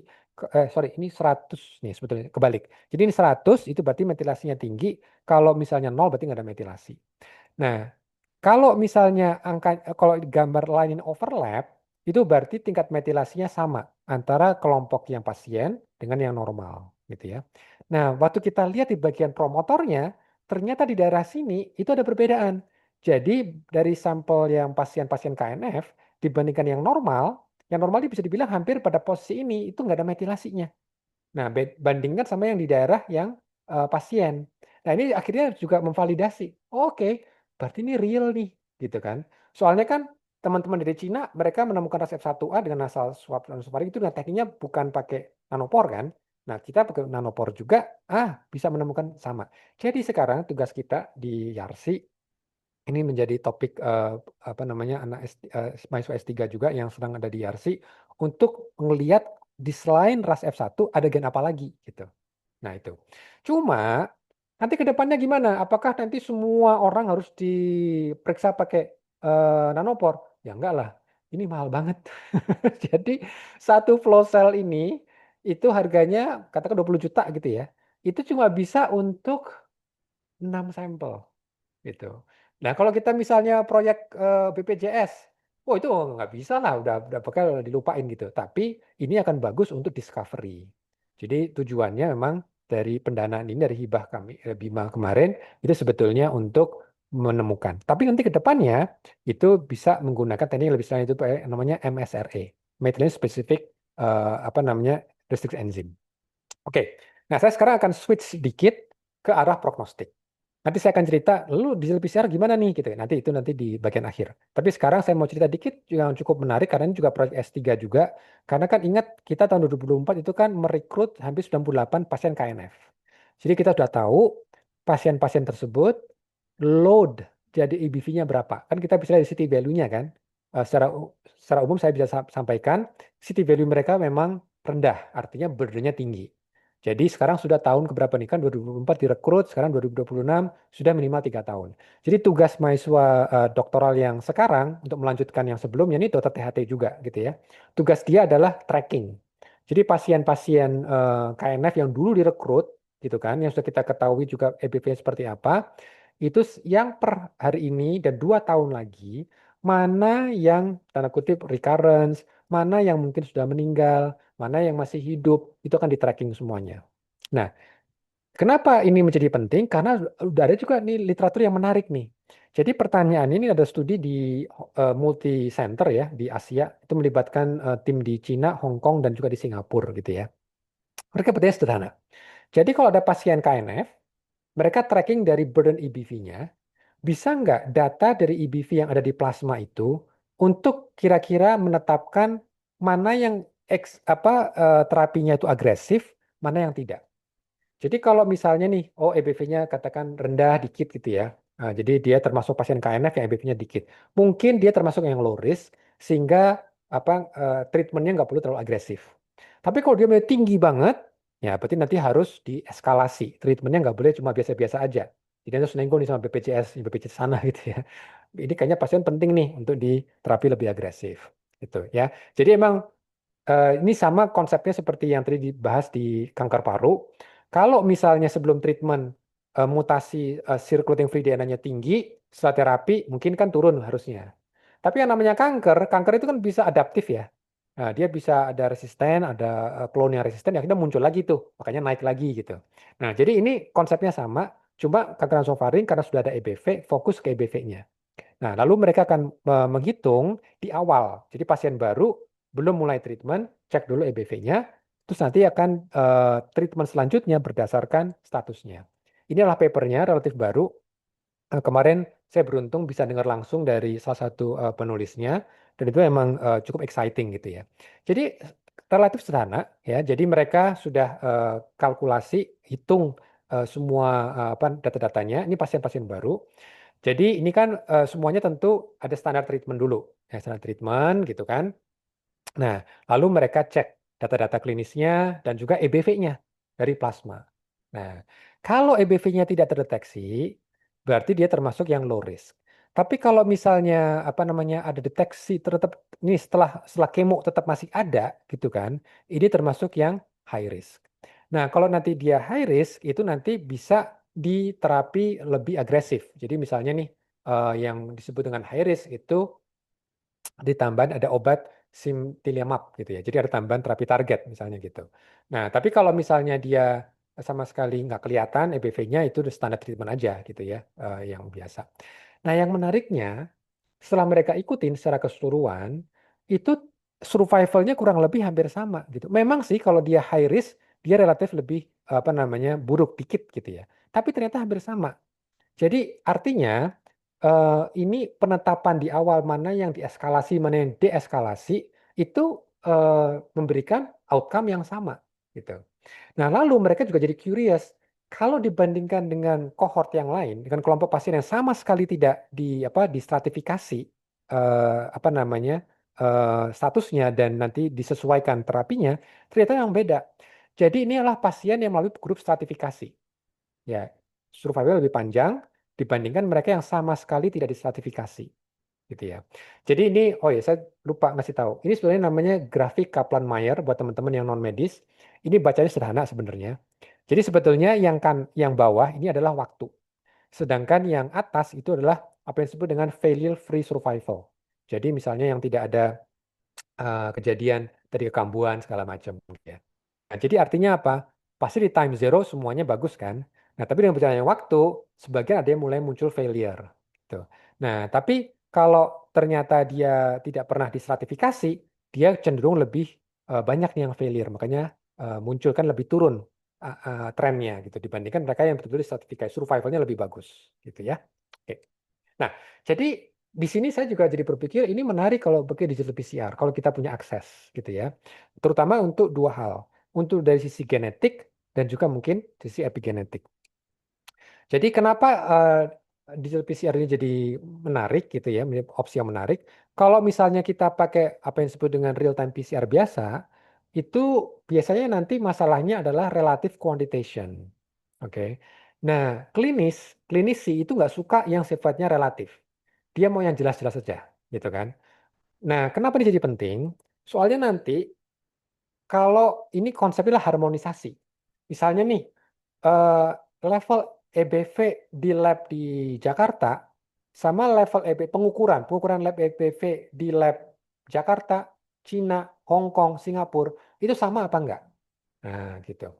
Sebetulnya bisa sih dikuantitasi, tapi teman-teman yang mungkin sudah paham mengenai real time PCR itu nggak gampang loh untuk mengkuantitasi secara absolut. Karena apa? Kita perlu ada namanya standar kurva standar kan, gitu. Tapi kalau udah pakai pakai digital PCR itu langsung absolute quantitation. Jadi kita tahu berapa jumlah molekulnya langsung gitu. Itu keunikan dari digital PCR. Dan saya tidak bisa bayangin kalau nanti misalnya mau di-deploy secara rutin, itu teman-teman lab di PatClean misalnya gitu ya, itu lebih lebih enak sih apa namanya runningnya gitu. Nggak perlu tiap kali bikin kurva standar. Kurva standar kan kerjanya di universitas kan, di lab akademik gitu ya, juga sangat telaten gitu bikin kurva standar gitu kan dihitung gitu. Tapi coba kalau ke klinik, belum tentu mereka mau gitu kan, urusan udah banyak banget gitu kan. Jadi mereka yang simpel-simpel aja gitu. Nah, itu yang mungkin menarik dari sisi penggunaan digital PCR. Kalau pakai next gen sequencing, sekali lagi saya disampaikan, itu bagus untuk discovery. Tapi kalau misalnya nanti untuk apa namanya, untuk layanan, memang ini tergantung dari jumlah sampel. Secara umum next gen sequencing itu bisa ngerjain banyak sampel, itu bisa cost lebih murah. Jadi sekarang misalnya kalau untuk WGS itu kan kayak proyek BGSI ya.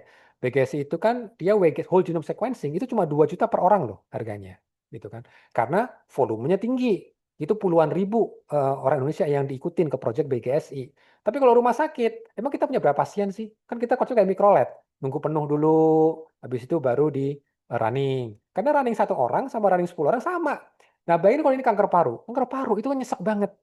Nanti kan nggak bisa sama dokternya, dok, tunggu dulu ya, kurang 9 orang lagi nih. Orangnya bilang, enak aja kamu. Ini nih pasien harus kasih obat nih, kita udah keputusan. Mau kemo ke terapi target gitu kan.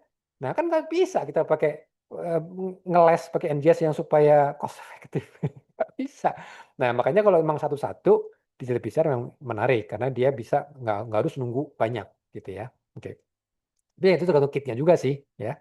Nah, jadi apa namanya sudah ada studi juga nih kalau kita men-tracking EBV-nya aja, ini ada studi di Singapura, baru aja saya cek baru publikasi, mereka bandingin head to head antara digital PCR dengan real time PCR dan ROC-nya lebih bagus ya, spesifitas sensitivitas lebih bagus. Dan itu masuk akal sih. Apa namanya karena ya tadi kemampuan dari digital PCR untuk sampai absolute quantification dan sensitivitasnya pasti lebih bagus daripada apa namanya daripada real time PCR biasa gitu ya. Jadi ini artinya memang untuk KNF cara menghitung EBV itu juga sudah harus diperhatikan. Nah, kalau misalnya nanti untuk yang metilasi gimana gitu kan, metilasi. Ini adalah cara yang kombinasi yang menarik. Jadi digital PCR itu masih PCR sebetulnya. Dia nggak akan bisa bedain sitosin yang termetilasi dari sitosin yang biasa. Dia nggak akan bisa, gitu kan? Karena konsep dia adalah droplet, gitu kan? Jadi nanti disebar masing-masing itu sudah di PCR secara serentak masing-masing dropletnya itu, gitu kan? Nah, jadi gimana nih kita gabungkan dengan methylation sensitive restriction enzyme. Jadi apa bakteri itu punya tuh enzim restriksi. Kan kita tahunya seperti EcoR1, Hintri, SMA1, misalnya gitu ya. Itu kan bisa memotong sekuen yang ada sekuen yang palindromik itu kan gitu. Nah, tapi ada juga enzim yang dia bisa mengenali sekuen palindromik, tapi si sekuen itu nggak boleh ada metilnya gitu. Karena apa? Karena kalau ada metilnya, si enzim nggak bisa motong tuh. Gitu. Makanya disebut dengan methylation sensitive restriction enzyme. Nah, ini kalau dikombinasi dengan digital PCR ini jadi menarik. Karena spesifisitas dari apa metilasi dan metilasi diberikan oleh MSRE, sementara sensitivitasnya diberikan oleh digital PCR. Jadi kombinasinya jadi bagus, gitu ya. Dua-duanya dapat, gitu kan? Oke. Jadi ini sudah gambaran. Kalau misalnya sampel itu tidak diberikan enzim, maka kita bisa apa namanya ngelihat berapa banyak nih targetnya, gitu ya. Nah, itu sebagai baseline kita. Jadi total alel yang ada di sampel itu berapa banyak, gitu ya.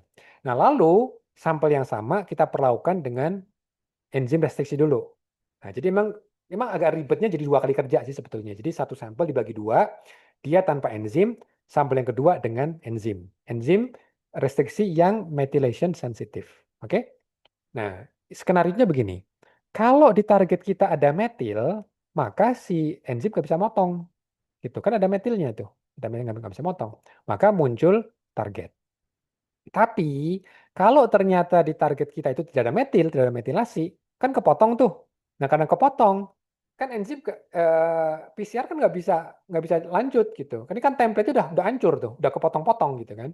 Jadi si polimerase, DNA polimerase nggak bisa bekerja, tagpolnya gagal gitu kan. Nah, berarti nanti kita bisa lihat, kita bisa bandingkan. Jadi datanya kira-kira seperti ini. Ya, jadi kalau misalnya ini sinyalnya yang dilihat ya, ini dari digital PCR ini banyak, oh berarti ini total alelnya ada sekian. Tapi dari total alel yang sekian ini, berapa banyak sih yang termetilasi? Gitu, ya kan? Nah, makanya mereka bisa bandingkan dengan data setelah diberikan enzim. Setelah diberikan enzim, ternyata nggak nol sih. Kalau misalnya fully nggak ada metilasi sama sekali, ini akan hilang nih. Si titik-titik kuningnya akan hilang semua. Tapi faktanya masih ada, nah berarti kan ada yang termetilasi nih. Nah, bagusnya karena ini kuantitasnya bisa absolut, kita bisa menghitung ada berapa. Oh, ternyata 0,06 per 0,97. Ketemu angka sekitar 6%. Gitu. Jadi ini angkanya menjadi lebih presisi. Jadi kita tahu sekarang, oh berarti di sampel ini ada sekitar 6% mengalami metilasi. Ada metilasi terjadi. Jadi nggak cuma tahu metilasi ada apa enggak, tapi bahkan kita bisa tahu ada sekian banyak. Dan ini mungkin jadi penting kalau misalnya ini ada kaitannya dengan pengobatan, gitu kan? Tadinya berapa nih burden awalnya 6%, terus ikutin lagi, oh turun nih, jadi tinggal 0,1% misalnya gitu. Nah, berarti kan trennya menurun kan gitu. Atau sekarang 6%, berikutnya dicek lagi, oh ternyata naik jadi 30%, oh something is going on gitu ya. Jadi angkanya ini jadi menarik karena bukan cuma kualitatif, tapi juga kuantitatif gitu ya. Nah, jadi memang nanti saya sih percaya tidak ada alat yang sempurna. Jadi kalau kita mau menggunakan alat, itu kita harus tahu konteksnya. Jadi nggak semuanya, oh sekarang yang lagi keren NGS gitu ya, semuanya NGS. Nggak juga gitu ya. Karena kalau semuanya di NGS kan malah nggak cost efektif gitu ya. Jadi semua itu ada tempat dan posisi mereka masing-masing.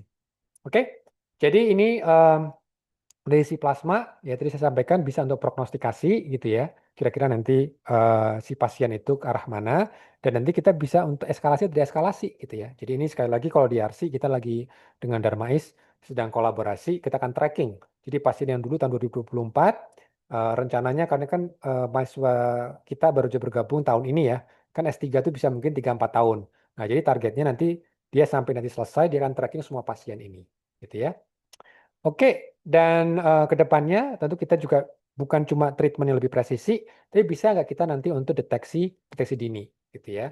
Kita bisa profiling juga, dan kalau ternyata memang ada risiko, kita juga nanti bisa lebih fokus ke orang-orang yang berisiko tinggi ini, gitu ya. Oke, jadi ini saya akan hentikan dulu di sini karena udah cukup lama ya. Tapi kalau misalnya ada yang kurang jelas kita bisa diskusi. Ini makasih banyak kepada semua anggota tim ya di RC dan juga beberapa partner kita, tentu dari Darmais karena mereka adalah tim yang bagus, terutama untuk merekrut ya pasien-pasien KNF dan juga dari Bio Farma dan dari Pathgen karena mereka yang betul-betul dari rekan-rekan industri karena pengalaman kita antara akademia dengan industri itu harus saling ketemu nih. Ya, karena jangan sampai misalnya nih kan kalau di dikti insan insan akademia itu kan harus ada publikasi, harus ada paten gitu ya. Jangan sampai nanti paten itu paten-patenan gitu. Jadi paten yang nggak akan dipakai oleh industri. Jadi emang kita harus juga ngomong ke industri kira-kira ini apa nih yang betul-betul buat mereka juga bisa sustain gitu ya. Dan tentu yang terakhir juga kita last but not least ke Kementerian Ristek Dikti karena mempercayakan kepada kami dana yang lumayan gitu ya sehingga kita bisa bermain dengan NGS dan juga dana yang cukup besar untuk merekrut jumlah sampel yang tidak sedikit. Demikian dari saya itu dulu. Mudah-mudahan kita bisa ngobrol-ngobrol ya. Kalau misalnya ada yang kurang jelas kita bisa klarifikasi. Makasih. Assalamualaikum warahmatullahi wabarakatuh. Waalaikumsalam warahmatullahi wabarakatuh. Terima kasih Bapak, waktunya pas sampai 11.40. Oke.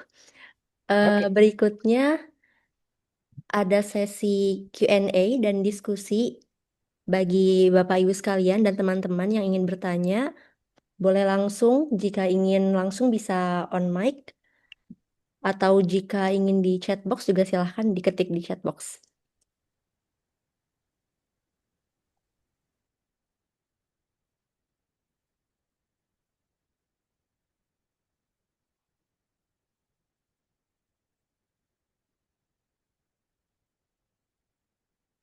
Kalau nggak ada yang nanya berarti udah paham semua berarti kan? Udah ini ya udah jelas, udah clear. Apakah ada yang bertanya nih dari Bapak dan Ibu sekalian? Boleh raise hand di on mic, di on cam juga boleh. Atau di chat box. Kita tunggu mungkin untuk 1 menit ke depan ya. Mungkin ada yang masih mau mikir-mikir gitu ya, bertanya apa, atau sedang merangkai kata. Ya, ini masalah dosen ya. Dosen udah ngomong lama gitu, nggak ada yang nanya nih, mikirin juga. Soalnya gini, memang kita nggak sadar ya. Dulu kan Bu Stella Christie pernah ngomong, salah satu outcome dari pendidikan itu adalah mampu berpikir kritis sebetulnya. Dan itu buat dosen sebetulnya yang harus dicerna. Mahasiswanya nanya nggak gitu. Karena kalau mahasiswanya nggak ada yang nanya, itu kita nggak khawatir juga nih. Karena kan khawatirnya nggak nyambung gitu kan apa ya. Hmm, Tapi nggak apa, kalau misalnya jangan dipaksain juga. Kalau misalnya emang udah Oke. jelas ya it's okay gitu ya. Saya juga nggak berarti ya nadain gitu Selamat ya. Tapi emang siang. oh ya silakan. Nah, Ya ada maaf Pak, nih. memotong. Pak Ahmad, terima kasih pemaparannya menarik sekali. Saya jadi teringat waktu itu saya juga pernah melakukan sedikit riset gitu ya untuk ada proses metilasi yang tadi Bapak jelaskan untuk apa menghalangi enzim restriksi untuk memotong suatu gen gitu ya. Jadi waktu itu di penelitian itu ada plasmid yang saya insersi ke dalam bakteri. Nah, biasanya kan ada plasmid-plasmid tertentu tuh yang kalau dideteksi sama bakterinya itu jadi apa namanya patogen itu kan akan dihilangkan ya dari bakterinya Yes. akan dipotong. Nah, terus akhirnya saya memetilasi plasmid tersebut supaya bakteri itu tidak menghancurkan plasmid yang saya insersi ke dalam bakterinya. Nah, sebenarnya waktu itu sempat ada kendala bagaimana untuk mengetahui apakah plasmid itu sudah termetilasi atau belum menggunakan menggunakan proses PCR. Nah, waktu itu tuh belum sempat berhasil untuk mengetahui apakah si plasmid yang jadi target ini sudah termetilasi atau belum. Nah, sepengalaman Bapak Ahmad, apakah mungkin ada metode-metode khusus yang bisa mengetahui apakah plasmid sudah termetilasi atau belum? Terima kasih, Pak. Ya. Oh, ini kalau plasmid. Ini PML ini Suprapto. Saya yang di Pulau Gadung, Pak. Oh, ini Pulau Di Gadung. KBIC, iya. Oke. Ya, kalau saya kan nggak tahu kenapa Yus nggak ya? Pak Yuyus kenal, Pak. Oh, Udah oke, berarti ini PML yang sama nih pensiun. berarti ya. Iya. Oke. Ya, ini dunia kecil ya. Ya kalau urusan gini semua ketemu lagi. Ya, baik. Jadi gini, memang betul itu namanya kan quality control ya. Soalnya kan kalau menambah metilasi pakainya ingat nggak enzimnya apa? SS1 methyltransferase ya? Saya SS1. juga lupa lagi, Pak, itu enzimnya Oke, apa. yes. Nah, memang gini, kalau misalnya kita udah tahu sekuen dari plasmid, kan plasmid itu pasti ada sekuensinya kan, gitu kan. Nah, kita bisa tracking sebetulnya. Ada dua pendekatan. Yang pertama, gunakan bisulfit konversi. Jadi nanti setelah kita berikan enzim untuk menambahin metil gitu kan, supaya termetilasi kan, berarti kita ambil sampel sedikit sebelum kita tambahin enzim metilasi, lalu kan itu ambil lagi setelah dikasih enzim. Oke? Enzim metilasi nih untuk memetilasi. Nah, pertanyaannya, kenapa kita harus before sama after? Kita ngeliat perbedaan.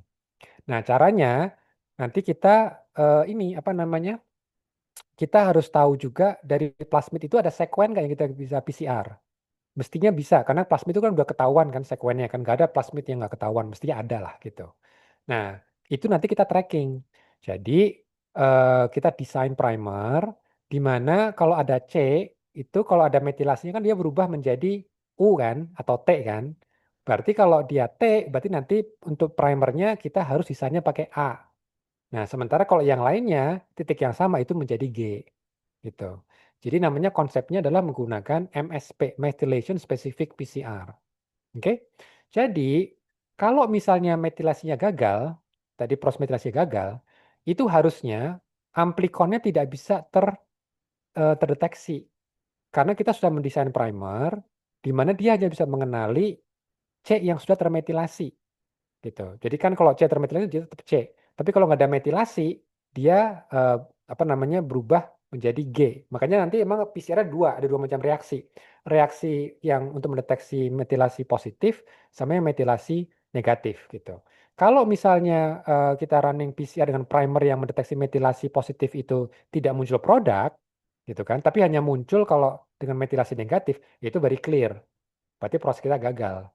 Jadi mungkin waktu menginkubasi dengan SS1 methyltransferase itu ternyata nggak terjadi gitu, ya kan?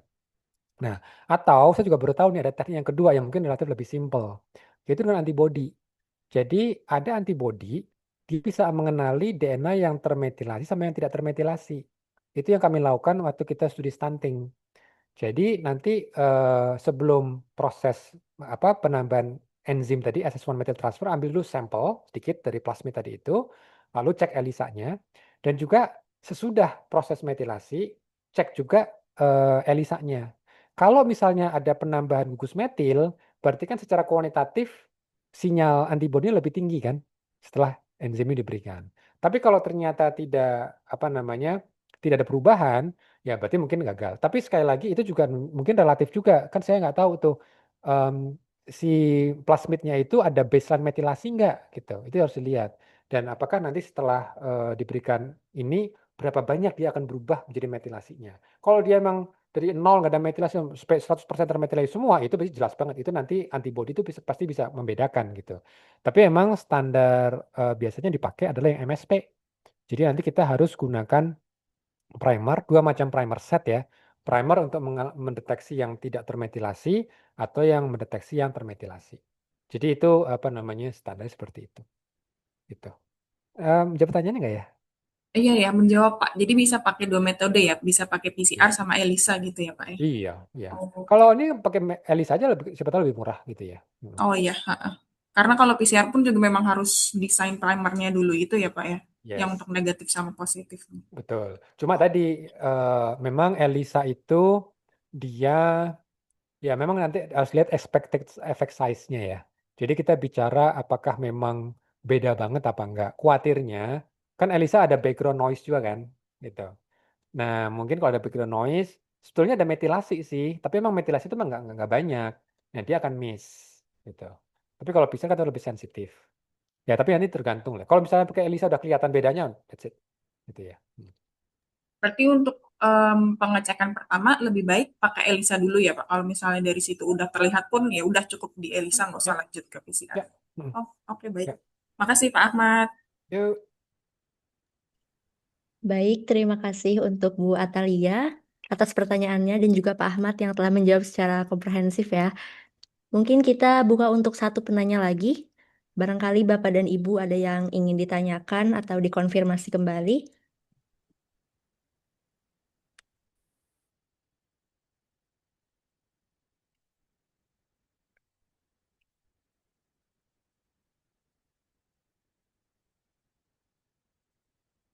Boleh nanya nih? Ada yang di chat nih Bapak. Jadi dari Bu Elin S. Aviani. Selamat siang Pak Ahmad, izin bertanya, apakah ada tips dalam desain primer dan pemilihan enzim untuk MSRE ddPCR ini? Terima kasih Pak. Oke. Tipsnya ya. Tipsnya pakai AI. Tapi AI ini gini, ini baru kemarin ada, ini saya juga unik juga ya mahasiswa itu ya. Kan saya nanya, kalian udah punya proposal belum? Bilang udah Pak, proposal udah siap gitu. Terus kamu gennya apa? Oh gennya ini Pak gitu. Terus saya tanya lagi, udah tahu belum primernya apa gitu? Tahu Pak gitu kan. Terus dia langsung ketik di chat gitu kan. Ini Pak primernya. Nah lalu kan dengan primer ini saya pakai primer blast kan. Kira-kira dia akan PCR apa gitu. Kok nggak ada yang nemu gitu kan? Kok nggak ketemu itunya lokusnya gitu. Terus saya tanya lagi, kamu dapat sekuen dari mana? Terus dia bilang, nanya ChatGPT Pak gitu. Aduh. Jadi dia promptnya ke ChatGPT, tolong buatin primer gitu kan untuk gen ini gitu kan. Aduh mateng saya. Jadi gini, tipsnya saya selalu mengatakan kepada mahasiswa, Kalau penelitian kalian itu bukan penelitian sangat novel, bukan untuk cari Nobel gitu ya, ya gennya udah punya diketahui lah gitu sebetulnya. Tapi kita punya keunikan yang mungkin orang lain nggak punya. Tapi gennya udah lama diketahui. Paling gampang apa? Cari di PubMed. Jadi kan kita misalnya nih mau punya gen favorit apalah gitu ya. Misalnya gen untuk farmakogenetik misalnya. Ya udah, cari paper yang membahas mengenai metilasi ini gitu. Oke. Nah, karena kita pakai MSRE, berarti ya nanti di search-nya di Google-nya itu tadi MSRE gennya ini ada apa enggak. Paling mudah mulai dari itu dulu. Saya sih cenderung nggak membuat primer sendiri sekarang. Karena pas saya lihat lama-lama ini dunia udah makin pinter gitu ya.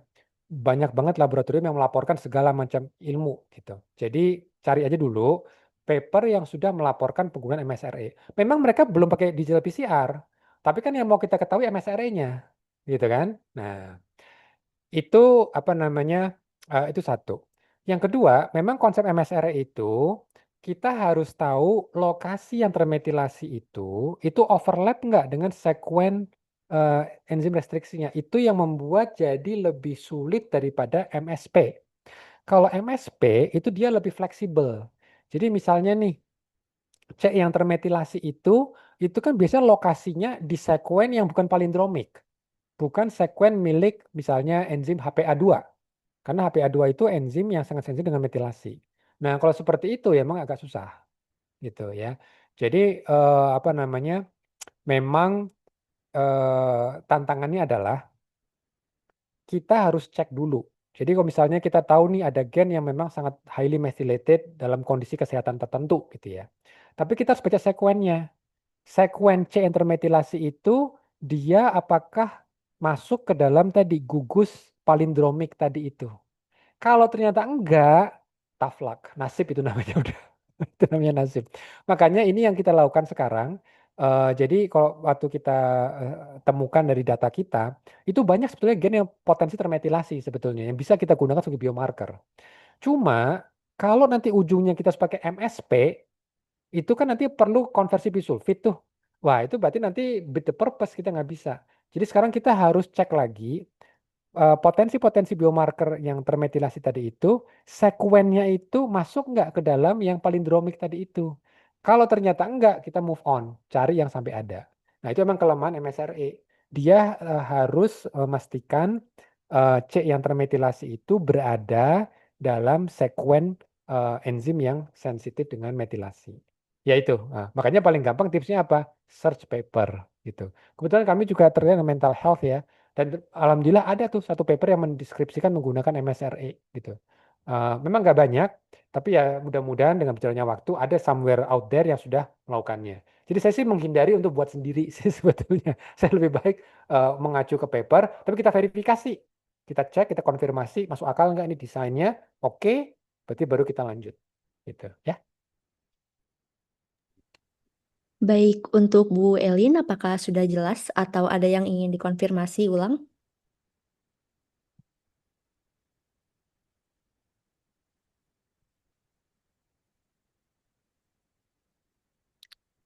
Sepertinya oke, sudah jelas. Terima kasih, Pak Ahmad. Ya, terima kasih. Baik, karena keterbatasan waktu untuk sesi diskusi dan Q&A kali ini, saya cukupkan sekian. Terima kasih bagi seluruh penanya dan juga Pak Ahmad atas diskusi dan juga tanya jawabnya, lalu untuk presentasi yang luar biasa.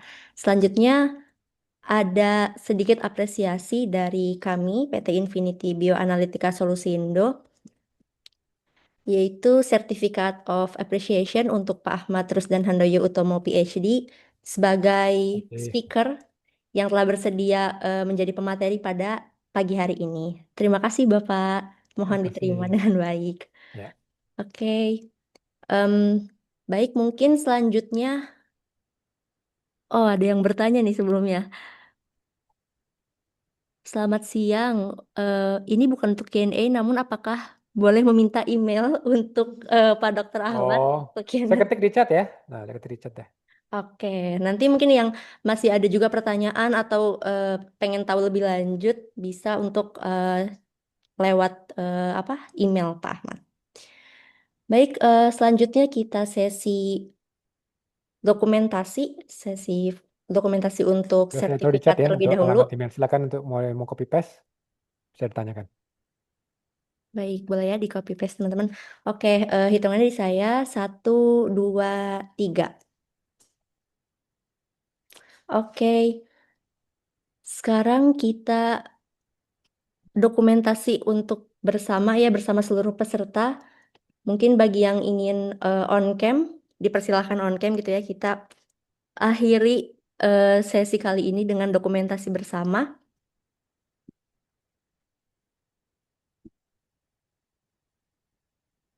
Oke.